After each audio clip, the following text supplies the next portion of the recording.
Hello Home Slices, it's Kiara with Home Slice Adulting, coming to you with my very first book review for the book club. Now I know I said that I would post my videos at the end of the month, and today is actually the beginning of February 1st, but I was just so tired yesterday after coming back from vacation that I just really didn't feel like doing it. So I feel like a day late isn't too bad. At the end of this video, I will be announcing February's book of the month. So don't forget to stay tuned for that, and I think I'll put a link down in the description box so that you can skip ahead to where I announce next month's or February's book of the month. But let's talk about this month's. We read Tiffany Haddish's autobiography, The Last Black Unicorn, and I have to say I was pleasantly surprised. Now, what I realized while I was taking notes for the book, I felt like I wanted a part of the review to have no spoilers, because one of the things that I want to do is inspire people to read more, and I feel like if I have spoilers at the beginning of the video, then it'll just give the book away and people will kind of lose the enjoyment for reading the book. So what I think I'm going to do is have a little section at the beginning of all of my reviews for non-spoilers, and then let people know when the spoilers are coming. Hopefully that makes sense. So we're going to start off with a non-spoiler review of Tiffany Haddish's autobiography. Now, I told you guys that I was taking notes in my well-read women readers journal, and as you can see here, I did take notes. What I'm realizing is that because I'm like a really detailed note taker, that it took a lot for me not to go over to this next page, which is supposed to be like a whole nother entry. So I may do like 2 pages per entry. If any of you have purchased this book, let me know how the note taking is going, because I really did struggle to get everything on this one page. But let's get started with the non-spoiler version of the book review. Now, I believed that on a scale of 1 to 5, I rated the book a 4.5. And as you can see here, they have a section in my reader's journal where you can rate the book from 1 to 5 right here. And I wrote in and circled 4.5. Now let me tell you why I deducted half a point. I really enjoyed the book. I felt like the book was a very fun read. Tiffany Haddish is of course a comedian, so you know the book is going to be funny because that's, you know, her personality. And it wasn't such a good read that you couldn't put the book down, but that when you did put the book down, you were excited about what you were going to read next. And when the book ended, you were like, oh, is that all? So overall, I did give the book 4.5, and some of the pros to the book is that, again, it is a very fun read. It's very funny for those of us who like to laugh, and I liked that there were real life lessons in the book, and she wasn't writing the book like, this is what I did to become successful and you should follow in my footsteps and do this, this, and that. So some of the cons to the book, and one of the reasons that I deducted a few points, was that I felt like it was kind of too conversational. Of course, you know, a lot of people don't speak with perfect grammar. I try to, but I know there's moments where I definitely don't speak with perfect grammar, and it's in the book. When you're reading the book, you can hear her voice saying the words in the exact way that it was written. It's almost like she used a speech-to-text program to write the book instead of maybe writing it by hand or typing it up. And that bothered me a little bit, because when I'm reading, I like to read in proper English. But so I felt like it was a little bit too conversational, and that kind of threw the book off for me a little bit, but not too much, because again, I only deducted the book, you know, half a point. And the other thing that I did not like about the book was the timeline. I felt as if the timeline was not very it was unconventional. She skipped back and forth a lot, which, I mean, I feel like people who do autobiographies do kind of skip back and forth, but the timeline was like real confusing to me. And I understand that, you know, if a book goes in chronological order, it can be boring, but the timeline kind of threw things off for me a little bit. But aside from the language that the book was written in, that was very, you know, conversational and, you know, exact to the way she speaks, and the fact that the timeline threw me off a little bit, the book was an excellent read, and I think I got off to a great start this year with reading Tiffany Haddish's The Last Black Unicorn.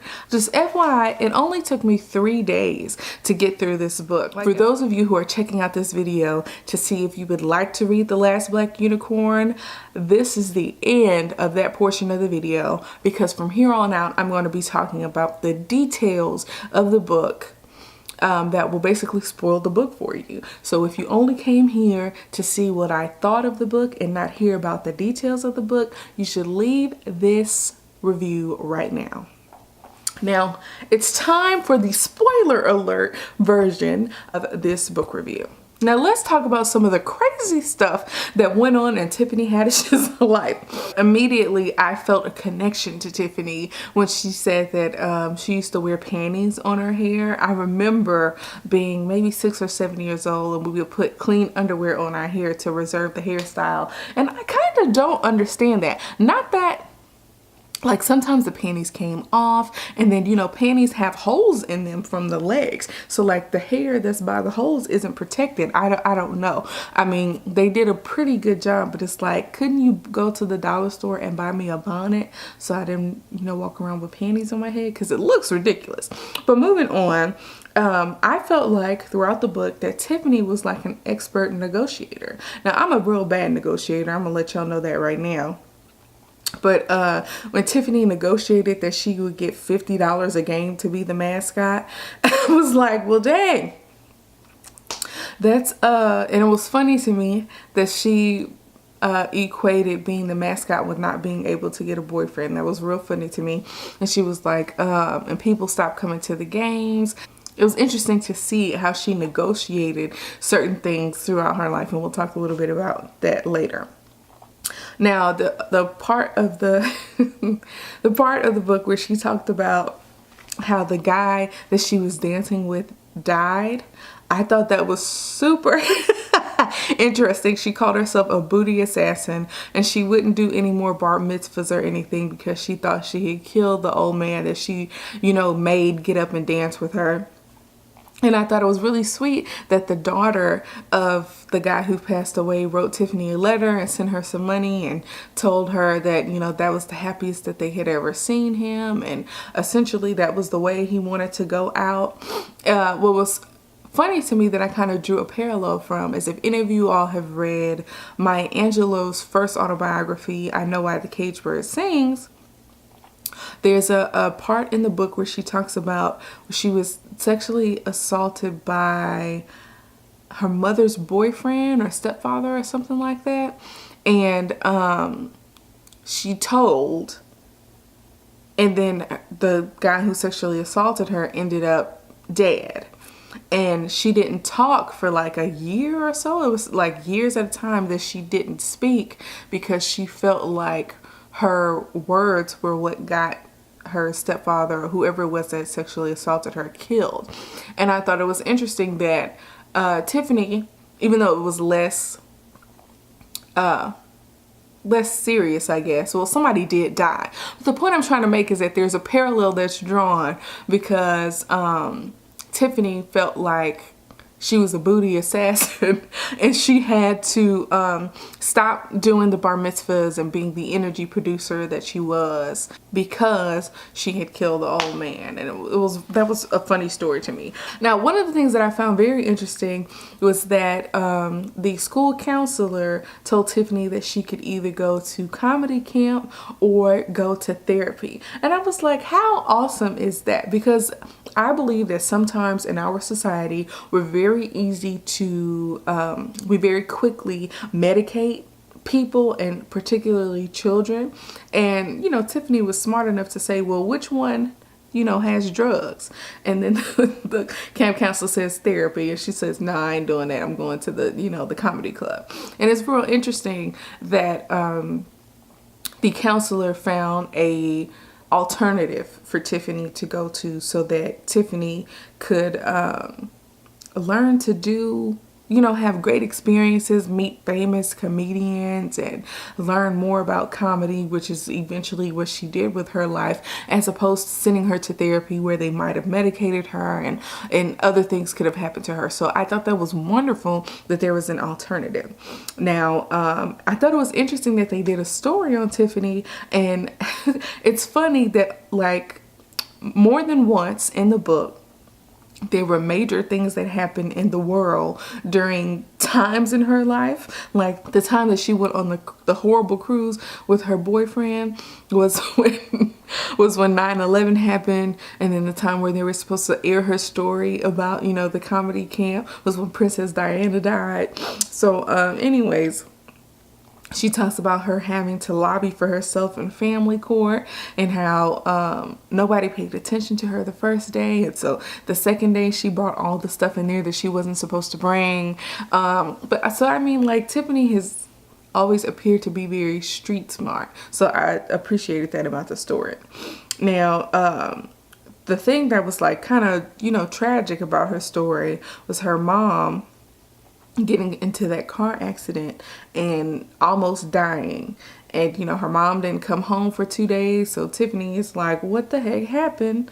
She calls her grandma, and her grandma finds out that Tiffany's mom was in a car accident that was so bad that she was in the hospital for 3 months and had to learn how to walk again. And it ended up having a brain injury that unfortunately affected her mood and made her verbally abusive and physically abusive. And Tiffany, just being like a little kid at the time, I think she was maybe 7 or 8, was trying to do everything that she could to help, you know, help out around the house, and it just wasn't enough, and things along those lines. It was like a real tragic part of the story.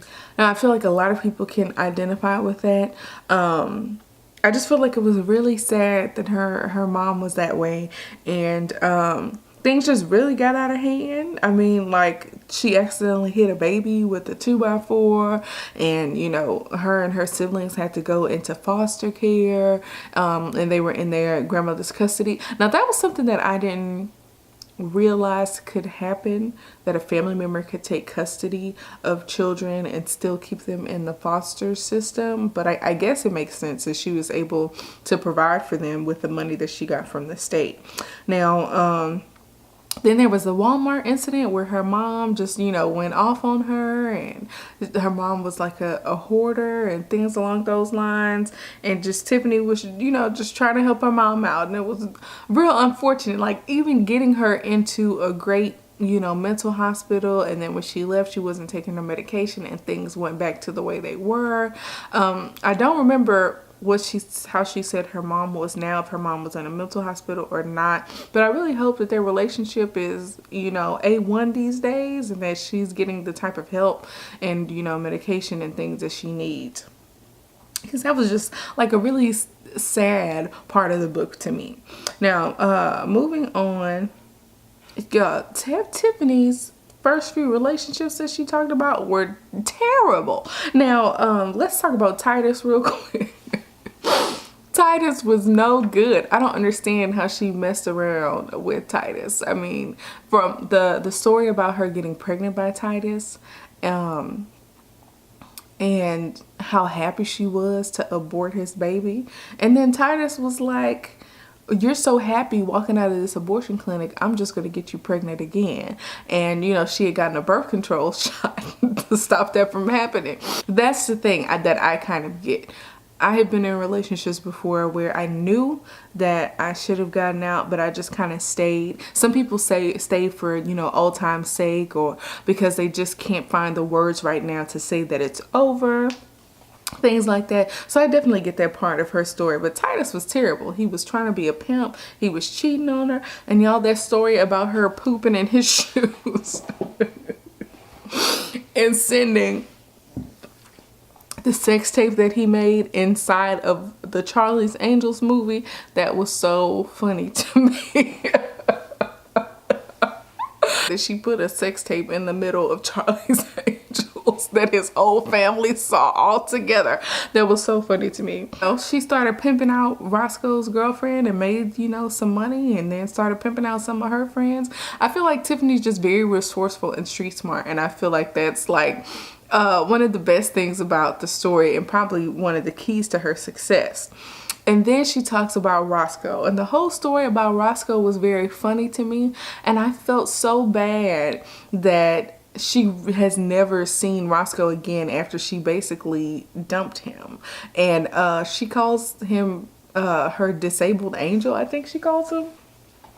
But it kind of seems that way. Like, if y'all ever see like Touched by an Angel, like people that just come into your life for like a brief period of time.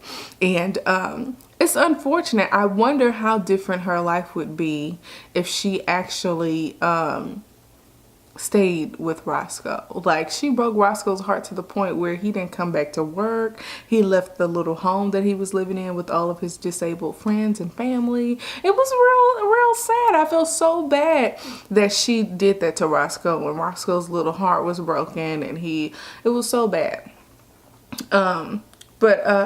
Moving on, when she became of age, she ended up having to quit comedy because she was doing little comedy shows at the was the Laugh Factory or the Comedy Camp. I can't remember which one it was, but she needed to find, you know, a real job or whatever. She ended up working at the airport where she met Titus and Roscoe. But moving on, and when she was 21, she talked about how her, you know, former stepfather, who was married to her mother at the time of the car accident, Tiffany said that she was she had a breakdown, that she was very depressed and ill, and her stepfather took her out for her 21st birthday so that they could drink. And while they were drinking, her stepfather said that he cut Tiffany's mother's brakes and tried to kill all of them, because if you remember, on the day that her mom had the accident, they were all supposed to be in the car with her so that their mom could take them to her grandmother's house, but Tiffany had convinced her that Tiffany could watch the kids herself. And so he said that they were all supposed to die and he was supposed to collect the life insurance money.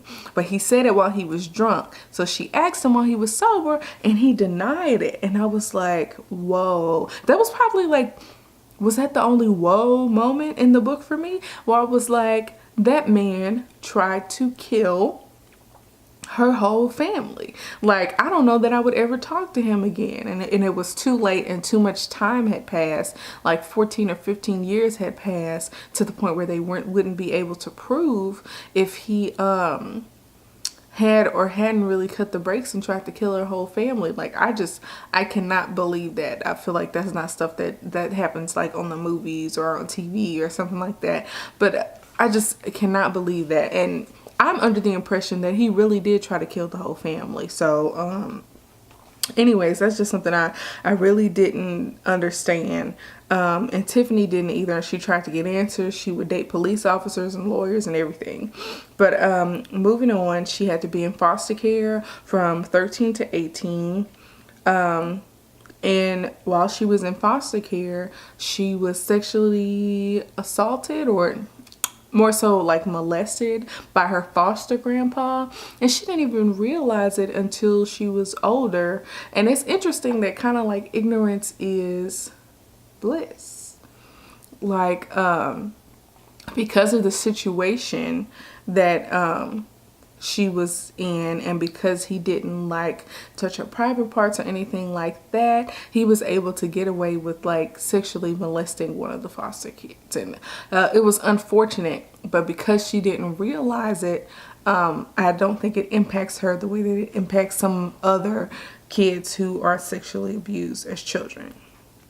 Now, she said she tried to reconnect with her father, who is African, and apparently it's like an African king or something whose, you know, kingdom she needs to reclaim. It's like a scene from Mulan or something like that. But moving on, her father, she flew him out and bought him clothes, and you know, was trying to make a connection with him, and he ended up leaving and saying, you know, you think you're better than me or whatever. And you know, Tiffany's friend had to tell her that he left because of guilt, because you know, Tiffany was doing things for him when he basically didn't do anything for her.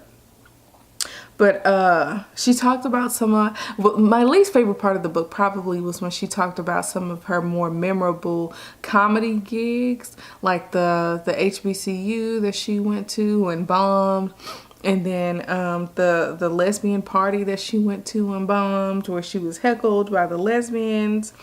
And that was probably my least favorite part of the book. I didn't care for that much. But her ex-husband, the story about her ex-husband is crazy. Like, she met him on the cruise and he found her, and then he ended up finding her dad, and he would buy her things, and he would fly out to LA, and you know, they got married, and then he was real abusive. He flew up to Canada when she was doing a comedy gig, and you know, basically beat her to the point where other comedians knew about it at the little convention that she was at. It was real bad. That situation with her ex-husband was the absolute worst. And then she got out of it, and then she married him again. And it was like crazy that the thing that got her out of that relationship was the fact that he wasn't taking care of one of his children.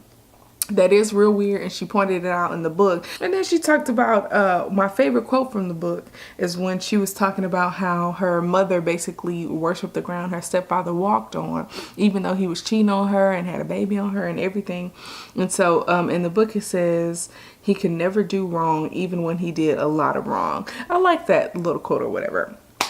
But moving on, she talked about Scientology and how she had to, how basically they allowed her to walk out of there after she acted a fool on the bunk beds, because the bunk beds reminded her of being in foster care and getting beat up by some of the older girls. And I thought that was funny that they let her walk free. And if any of y'all have watched that documentary thing show that Leah Remini does on Scientology, they don't let nobody out of Scientology. So I thought it was interesting that they let her go free. She talked about her experience with Will and Jada, which she talked about on her TV show before, and all of the nicknames that she gave the other comedians. What do you guys think those comedians are? There's a comedian that she calls Fats. There's a comedian that she calls Rumpelstiltskin, which I feel like that's Cat Williams, okay? Rumpelstiltskin was like a short little man. So I don't know why I think Rumpelstiltskin is it's Cat Williams. There was Crybaby, which I have no idea who that was. And I'm like, are these arbitrary nicknames, or do these nicknames allow us to, you know, make a little connection between who is who? And she talked about how, you know, these comedians dogged her, or they said things like she slept with them and all these kind of stuff, and how she had to push through, you know, as a female comedian, because we know there are not a lot of successful female comedians. And she's, you know, in a male dominated business, and that she has to really fight for, you know, her position in that industry. And so y'all tell me, who do y'all think Fats, Rumpelstiltskin, and Crybaby are down in the comments. Now, moving on, she talked about her experience on the Arsenio Hall show, and I actually looked it up on YouTube, and she did lick Arsenio Hall. That was pretty funny that, you know, I was able to verify something that she put in the book, so that was pretty cool. And then she talked about how Jada was like a little Hollywood coach, and she was like, oh, you know, Tiffany, you can't be wearing your cheap purses, your knockoff purses. You can't be wearing all this and that. And I was like, well, dang, Jada, like, who taught Jada all this stuff? Because she was just a girl from Baltimore. And then, you know, we saw her on A Different World and, you know, then other movies and whatnot. It's like, who coached Jada in the Hollywood, you know, the glamorous Hollywood life? I thought that was really weird. Some of the things that Tiffany didn't understand about what Jada was telling her were things that I didn't understand either. I was like, does being famous mean that you have to do all this stuff that Jada's talking about? I don't have time for that. I think that's the end of my review, guys. I enjoyed reading it, and it's something that You know, there's some books that you read all the way through and you're like, I'll probably never read that again. But I could definitely see myself reading this book over and over again if I need a laugh or anything like that. So I thought the book was a 4.5 out of 5. And tell me what you guys think down in the comments below. Please remember to be respectful and respect everyone's opinions. I love getting discussions going about books and different things. So for those of you who have watched this video to the end, thank you so very much. Put your comments down below and don't forget to subscribe. Now this is the part of the video where I talk about what this month, February's book of the month is. And because it is Black History Month, I thought it would be very, appropriate to read a book about being Black. And the book that we are going to read is Invisible Man by Ralph Ellison. And the reason that I picked this book was because I only partially read the book in high school. What I remember about the book is wonderful, but I know that I didn't finish reading it. So I feel like it's definitely time. February is a very appropriate month, and this is what we're going to be reading. Now, because this is a very popular book, I'm going to look and see if it's in my local library. So that I probably won't have to purchase it. Now, for those of you who are interested in continuing with the book club or starting this month, you can look in your local libraries as well to see if it is there. And it probably is. It's a very popular book. But thank you guys for watching this video. And until next time, we're going to be reading Invisible Man by Ralph Ellison. Check it out. It is a long book, so you will need the entire 28 days of February to actually read this book. So peace out, home slices.